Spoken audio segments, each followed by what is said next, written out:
Shalom Bapak Ibu Saudara-saudaraku yang terkasih dalam Tuhan Yesus Kristus. Selamat pagi, salam sejahtera untuk kita semua, dimanapun saudara-saudara berada. Selamat datang kembali di Renungan Kristen pada pagi hari ini. Kiranya saudara semua dalam keadaan sehat selalu dan semoga damai dan sukacita oleh Roh Kudus melimpah dalam hati dan kehidupan saudara semua. Sebelum kita mendengarkan renungan firman Tuhan pada pagi hari ini, mari terlebih dahulu kita berdoa. Terima kasih ya Bapa di dalam kerajaan sorga. Engkau Allah yang kudus, Engkau Allah yang mulia, Allah yang kami tinggikan dan kami agungkan. Di dalam nama Tuhan Yesus Kristus, kami mengucap syukur Tuhan oleh karena anugerah-Mu di sepanjang hidup kami. Hingga pada hari ini kami boleh ada sebagaimana kami ada semua karena berkat dan anugerah Tuhan dalam kehidupan kami. Pada pagi hari ini ya Tuhan, kami akan mendengarkan firman-Mu. Berfirmanlah ya Tuhan, jamah hati kami, berikan kami pengertian untuk dapat memahami firman-Mu, dan ajar kami untuk dapat melakukan firman-Mu di sepanjang kehidupan kami. Berfirmanlah ya Tuhan, kami sudah siap mendengarkan firman-Mu. Di dalam nama Tuhan Yesus Kristus kami berdoa. Amin. Bapak Ibu Saudaraku yang terkasih, ayat renungan kita pada pagi hari ini terdapat dalam Kitab Kolose pasal 4 ayat 12 yang berkata demikian. Salam dari Epafras kepada kamu. Ia seorang dari antaramu, hamba Kristus Yesus, yang selalu bergumul dalam doanya untuk kamu, supaya kamu berdiri teguh sebagai orang-orang yang dewasa dan yang berkeyakinan penuh dengan segala hal yang dikehendaki Allah. Bapak Ibu Saudaraku yang diberkati Tuhan, sebagai orang Kristen, kita pasti pernah berdoa buat orang lain. Entah secara langsung, maksudnya bersama dengan orang yang kita doakan. Namun ada juga yang secara tidak langsung kita berdoa bagi orang lain di waktu doa pribadi kita. Dan pokok doa yang kita naikkan juga berkaitan dengan hal-hal yang bersifat nyata, yaitu hal yang dibutuhkan sehari-hari, seperti kesehatan, pendidikan, dan kebutuhan finansial. Tuhan adalah pendengar doa. Salah satu cara kita bisa menunjukkan kasih kita kepada sesama adalah dengan berdoa juga bagi mereka. Doa adalah cara kita berkomunikasi dengan Tuhan, dan kita bisa berdoa untuk apa saja, termasuk untuk orang lain juga. Epafras, rekan pelayanan Paulus, seorang pria yang sangat peduli dengan orang lain. Dia berdoa untuk jemaat di Kolose agar mereka tetap teguh sebagai orang-orang yang dewasa dan yang berkeyakinan penuh dengan segala hal yang dikehendaki Allah. Epafras berdoa untuk jemaat Kolose dengan sungguh-sungguh. Dia tidak hanya berdoa untuk kebutuhan mereka secara fisik, tetapi juga untuk pertumbuhan rohani mereka.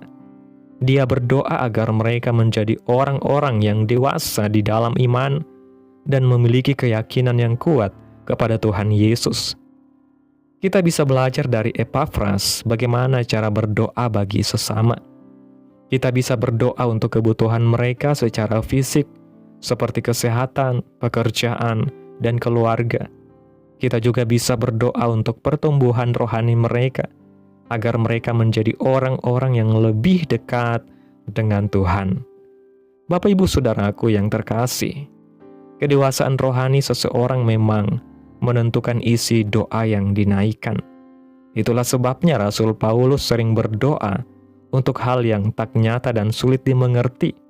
Contohnya, doa yang tertulis di dalam kitab Roma, pasal 15, ayat 13, yang mengatakan, semoga Allah sumber pengharapan memenuhi kamu dengan segala sukacita dan damai sejahtera dalam iman kamu, supaya oleh kekuatan Roh Kudus kamu berlimpah-limpah dalam pengharapan. Kedewasaan rohani tidak diukur dari lamanya seseorang menjadi orang Kristen, melainkan dari kedalaman pengenalannya akan Tuhan dan kepekaannya terhadap kehendak Allah. Orang yang dewasa secara rohani tidak hanya fokus pada apa yang kelihatan dan sementara, tetapi pada hal-hal yang kekal dan membangun iman. Itulah sebabnya doa-doa Rasul Paulus seringkali terasa tidak biasa bagi manusia pada umumnya, karena ia berdoa dari sudut pandang kekekalan. Ia memahami bahwa sukacita, damai sejahtera, dan pengharapan yang berasal dari Roh Kudus jauh lebih menentukan kualitas hidup orang percaya dibandingkan kelimpahan materi semata. Ketika seseorang bertumbuh dalam kedewasaan rohani, fokus doanya pun akan berubah dari sekedar meminta menjadi menyerahkan, dari menuntut menjadi mempercayakan. Di sini Rasul Paulus tidak berdoa untuk hal yang bersifat materi, melainkan supaya oleh kekuatan Roh Kudus, jemaat di Roma dan juga orang percaya secara keseluruhan di masa ini berlimpah-limpah dalam pengharapan. Artinya, supaya kita selalu memiliki pengharapan yang tak pernah padam dan terus berlimpah. Jika ada di antara kita saat ini yang merasa patah semangat dan membutuhkan pengharapan yang berlimpah, atau sedang mencari jalan keluar yang nyata, seperti pekerjaan atau pertemuan jodoh, kita harus ingat bahwa Kristuslah kepastian pengharapan kita. Pengharapan di dalam Kristus bukanlah optimisme kosong atau sekedar berpikir positif, melainkan keyakinan yang kokoh bahwa Tuhan tetap bekerja sekalipun keadaan belum berubah. Rasul Paulus memahami bahwa ketika pengharapan seseorang dipulihkan, maka kekuatan untuk menjalani hidup pun akan mengalir dengan sendirinya.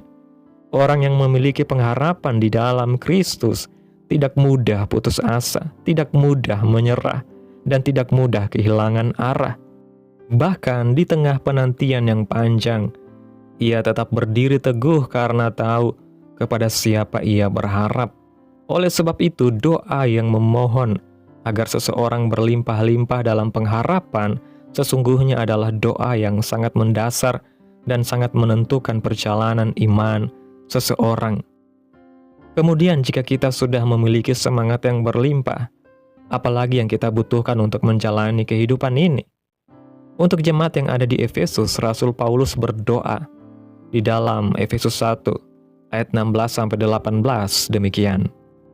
Aku pun tidak berhenti mengucap syukur karena kamu, dan aku selalu mengingat kamu dalam doaku dan meminta kepada Allah Tuhan kita, Yesus Kristus, yaitu Bapa yang mulia itu, supaya Ia memberikan kepadamu roh hikmat dan wahyu untuk mengenal Dia dengan benar, dan supaya Ia menjadikan mata hatimu terang, agar kamu mengerti pengharapan apakah yang terkandung dalam panggilannya, betapa kayanya kemuliaan bagian yang ditentukannya bagi orang-orang kudus. Roh hikmat dan wahyu sangat dibutuhkan agar orang percaya tidak hanya mengenal Tuhan secara pengetahuan, tetapi secara pribadi dan mendalam. Banyak orang mengenal tentang Tuhan, tetapi belum tentu mengenal Tuhan itu sendiri. Ketika mata hati diterangi oleh Tuhan, seseorang mulai melihat hidup dari perspektif ilahi, bukan sekedar manusiawi. Ia mulai memahami bahwa hidupnya memiliki panggilan, tujuan, dan warisan rohani yang mulia. Doa Paulus ini menunjukkan bahwa pencerahan rohani jauh lebih penting daripada sekedar kecerdasan intelektual, karena hanya dengan mata hati yang terang, seseorang dapat berjalan sesuai dengan kehendak Tuhan. Berdoa bagi sesama adalah salah satu bentuk kasih yang dapat kita lakukan. Ketika kita berdoa bagi sesama, kita menunjukkan bahwa kita peduli dan mengasihi mereka. Kita juga menunjukkan bahwa kita percaya bahwa Tuhan dapat bekerja dalam hidup mereka. Kasih yang dinyatakan melalui doa seringkali tidak terlihat oleh mata manusia, tetapi sangat bernilai di hadapan Tuhan. Doa syafaat adalah wujud kepedulian yang tulus karena kita membawa orang lain masuk ke dalam hadirat Tuhan, menyerahkan hidup mereka ke dalam tangan Tuhan. Ketika kita berdoa bagi sesama, kita sedang mengambil bagian dalam karya Allah, mempercayakan pergumulan mereka kepada pribadi yang paling sanggup menolong. Bahkan ketika kita tidak dapat berbuat banyak secara nyata, doa tetap menjadi sarana kasih yang paling kuat dan efektif karena Tuhan bekerja melampaui keterbatasan kita. Berdoa bagi sesama dapat dilakukan dalam berbagai bentuk. Kita dapat berdoa untuk kebutuhan mereka, baik itu kebutuhan jasmani maupun rohani. Kita juga dapat berdoa agar mereka diberkati oleh Tuhan dalam segala hal yang mereka lakukan. Mari kita tekun berdoa bagi sesama. Dengan berdoa bagi sesama, kita menunjukkan kasih kita kepada mereka, dan kita juga menunjukkan kepercayaan kita kepada Tuhan. Ketekunan dalam doa menunjukkan kedalaman kasih dan iman kita. Berdoa bagi sesama bukanlah tugas sesaat, melainkan panggilan yang harus dilakukan dengan setia. Ada doa yang dijawab dengan cepat, ada pula doa yang membutuhkan waktu yang panjang.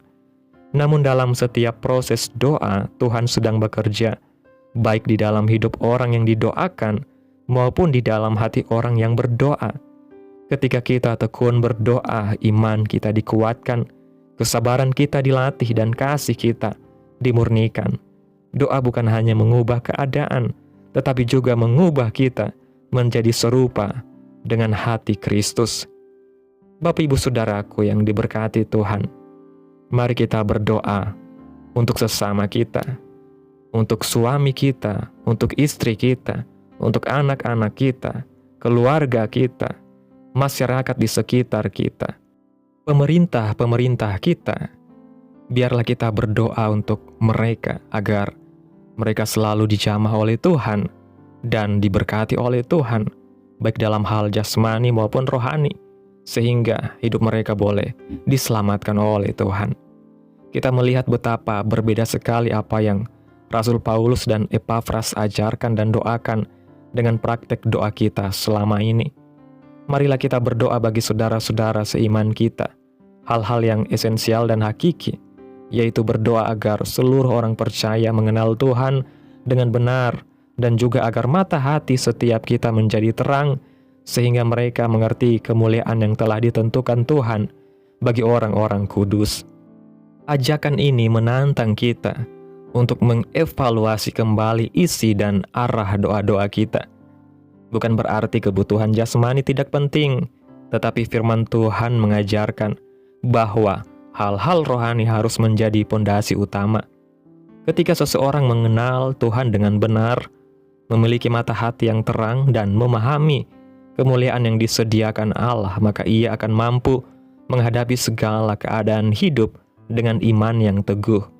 Inilah doa yang membawa dampak kekal, doa yang membangun gereja, dan doa yang mempersiapkan umat Tuhan hidup sesuai dengan kehendak-Nya.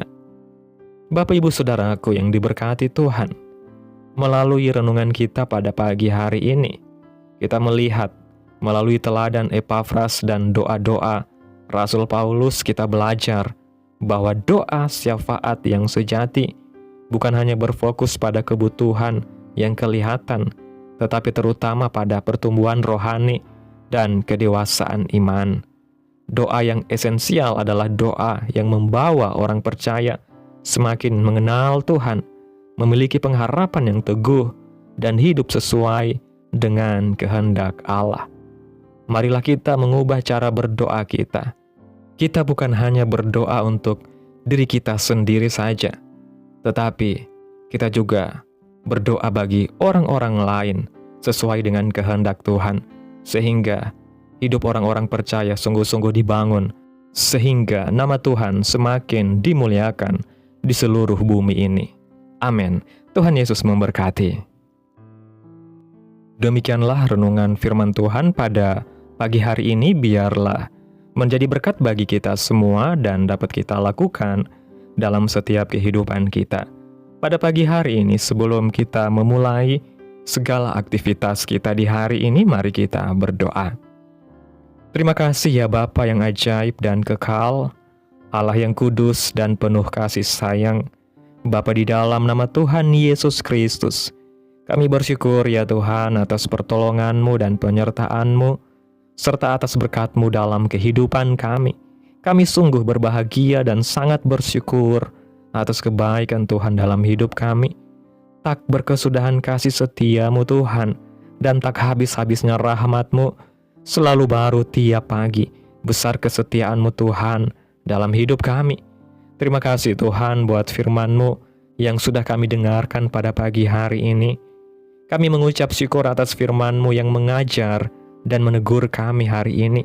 Ampuni kami bila selama ini doa-doa kami masih berpusat pada kebutuhan diri sendiri. Ajarlah kami untuk berdoa dengan hati yang dewasa, seperti yang diajarkan oleh Rasul Paulus dan Epafras, agar kami rindu melihat sesama bertumbuh dalam pengenalan akan Engkau. Terangilah mata hati kami dengan roh hikmat dan wahyu, supaya kami mengerti pengharapan dan kemuliaan yang telah Engkau sediakan bagi kehidupan kami. Terima kasih buat firman-Mu ya Tuhan. Biarlah firman-Mu boleh tertanam dalam hati kami, berakar, bertumbuh, dan berbuah-buah dalam setiap kehidupan kami. Dan biarlah firman-Mu terus menyegarkan jiwa kami, menghidupkan hati yang lemah dan lesu, dan membangkitkan harapan dan kasih. Berkati umat-Mu yang sudah mendengarkan firman-Mu hari ini. Berkati di setiap saat, tempat, dan kondisi hidup umat-umat-Mu, agar senantiasa selalu merindukan dan membutuhkan firman-Mu sebagai pelita kebenaran yang memerdekakan dan penghiburan yang menguatkan. Ajarilah kami bahasa firman-Mu, dan bimbinglah kami untuk selalu hidup sesuai kehendak-Mu, agar kami selalu dekat kepadamu. Terima kasih ya Tuhan Yesus yang baik buat kesempatan hidup yang masih Engkau berikan. Kami mau pakai untuk hormat dan kemuliaan nama Tuhan. Segala pergumulan dan persoalan hidup kami serahkan di dalam tangan Tuhan. Engkau yang akan menyelesaikannya bagi kami. Kami hanya berharap kepadamu. Hamba berdoa ya Tuhan buat umat-umat-Mu yang sudah mendengarkan renungan firman Tuhan pada pagi hari ini, yang saat ini sedang mengalami sakit penyakit, pergumulan masalah, kebutuhan ekonomi. Kiranya Tuhan jamah kehidupan umat-umat-Mu saat ini. Sembuhkan sakit penyakit umat-Mu, pulihkan keadaan umat-umat-Mu, memberkati perekonomian umat-umat-Mu ya Tuhan. Serta Tuhan berikan jalan keluar dalam setiap pergumulan masalah yang umat-umat-Mu sedang hadapi. Dan ajarlah kami Tuhan untuk selalu berharap dan percaya sepenuhnya hanya kepada Tuhan Yesus. Kiranya Tuhan Yesus terus memberkati kehidupan kami, keluarga kami, sanak saudara kami, daerah tempat tinggal kami, bangsa dan negara kami, pemerintah kami. Biarlah semuanya dalam perlindungan-Mu ya Tuhan, dan kiranya damai dan sejahtera-Mu serta keadilan-Mu terjadi atas bangsa dan negara kami ini ya Tuhan. Dan jadilah sesuai kehendak-Mu yang terbaik dalam kehidupan kami anak-anak-Mu. Pada hari ini ya Tuhan, kami anak-anak-Mu akan melakukan berbagai aktivitas. Kami akan bekerja dan menjalankan tugas tanggung jawab kami. Kiranya Tuhan yang mampukan. Kami serahkan seluruh rencana dan agenda hari ini ke dalam tangan-Mu ya Tuhan. Biar Tuhan yang berkarya, dan biarkan semua rencana sesuai dengan kehendak-Mu. Tutup bungkus kami oleh kuasa-Mu Tuhan. Hindarkan kami dari segala kecelakaan, mara bahaya, sakit penyakit, orang-orang jahat, kuasa-kuasa kegelapan, iblis, bencana-bencana alam, hal-hal yang tidak kami inginkan. Tuhan singkirkan, Tuhan jauhkan, Tuhan hancurkan, hanya di dalam nama Yesus. Ampuni dosa dan kesalahan kami ya Tuhan. Jadikan kami pribadi yang lebih baik setiap harinya. Jagai kehidupan keluarga kami. Berikan kami kesehatan dan tuntun kami untuk terus berada di jalan-Mu yang benar. Terima kasih ya Tuhan Yesus yang baik. Inilah yang menjadi doa kami. Mari bersama kita berdoa. Bapa kami yang di sorga, dikuduskanlah nama-Mu. Datanglah kerajaan-Mu. Jadilah kehendak-Mu di bumi seperti di sorga. Berikanlah kami pada hari ini makanan kami yang secukupnya, dan ampunilah kami akan kesalahan kami, seperti kami juga mengampuni orang yang bersalah kepada kami. Dan janganlah membawa kami ke dalam pencobaan, tetapi lepaskanlah kami daripada yang jahat, karena Engkaulah yang mempunyai kerajaan dan kuasa dan kemuliaan sampai selama-lamanya. Amin. Terimalah berkat Tuhan. Tuhan memberkati engkau dan melindungi engkau. Tuhan menyinari engkau dengan wajah-Nya dan memberi engkau kasih karunia. Tuhan menghadapkan wajah-Nya kepadamu dan memberi engkau damai sejahtera. Terimalah berkat Tuhan di dalam nama Tuhan Yesus Kristus. Amin. Selamat pagi, selamat beraktivitas. Tuhan Yesus memberkati.